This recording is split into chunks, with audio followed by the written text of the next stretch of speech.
Since getting into golf properly a few years back, I've always struggled with a weak fade, leading to missed greens, big mistakes, and inevitably, high scores.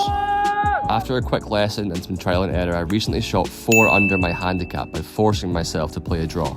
In this short video, I'm going to show you where I was going wrong, the swing changes that I've made, as well as showing you the massive changes in my distances. Now, as I arrived to my lesson, the first thing my coach told me was my ball position was so far forward in my stance. Now, because of the way that swing plane works, if the ball's too far forward in the stance, it means that your face will probably be open as you're hitting the ball. This also meant that my hands were behind the ball at impact, meaning it was ballooning in the air, I was hitting too high in the face, it wasn't going very far, and it was very, very inconsistent. Combine this with the fact that my weight was on my heels and I was too close to the ball, meant that my face was always open at impact. As I said, I was always missing greens short, having to chip on, 2-putt and 3-putt for bogeys, and sometimes double and triple. So after my lesson and some fine tuning on the course, I've realised that the ball has to be way back in my stance. So for this camera here, it looks like it's pretty central. For me, it feels really far back. Now, because the way my swing works, what I'm going to do is I'm going to close the face and bring my hands forward before I hit the ball. This then sets me up for a really good impact position with a closed face and also the hands way in front of the ball to compress it.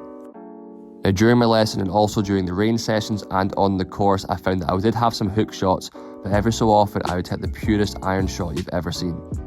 For someone who doesn't hit the ball very far with a fade, hitting that high compressed draw felt fantastic. I was able to implement that and work on it throughout the round.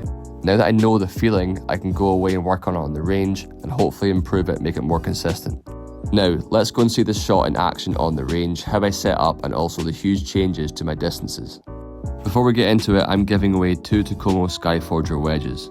If you want to win, all you have to do is like the video, make sure you're subscribed to my channel, and comment below what your lowest ever score was and what course it was on.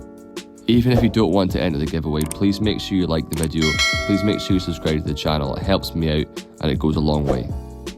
So as you can see by my setup, my feet are facing to the right of the target, which is that yellow little flag underneath that red arrow. You may think it's too far out, but for practice purposes, I'm trying to exaggerate the feel of hooking it. Because I'm a slicer, I'm trying to kind of like overdo it so I can meet somewhere in the middle. For me, exaggerating a hook type shot helps me figure out the feels so that when I go onto the course, I know that closing the club face a certain way or the way that I swing is going to have a certain amount of draw.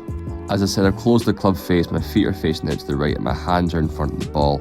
When I've hit the ball, I'm looking to push the club face out to the right and just let it draw in. So this yellow arrow here is a visual representation of where I want my club head. I want it to be an in to out swing and I want the club head to finish outside right of the target. Combine this with a closed club face, I should have a nice little draw. If it overdraws, that's fine, it's just for practice purposes. Great shot, nice contact, about 15-20 yard draw, and it's gone about 15-20 yards further than my usual swing. Okay, let's go and check out the changes in my distances.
Thank you so much for watching, hopefully you enjoyed it, hopefully it was informative.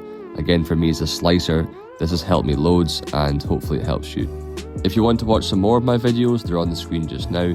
Please make sure you leave a like, please make sure you subscribe so you don't miss the next one.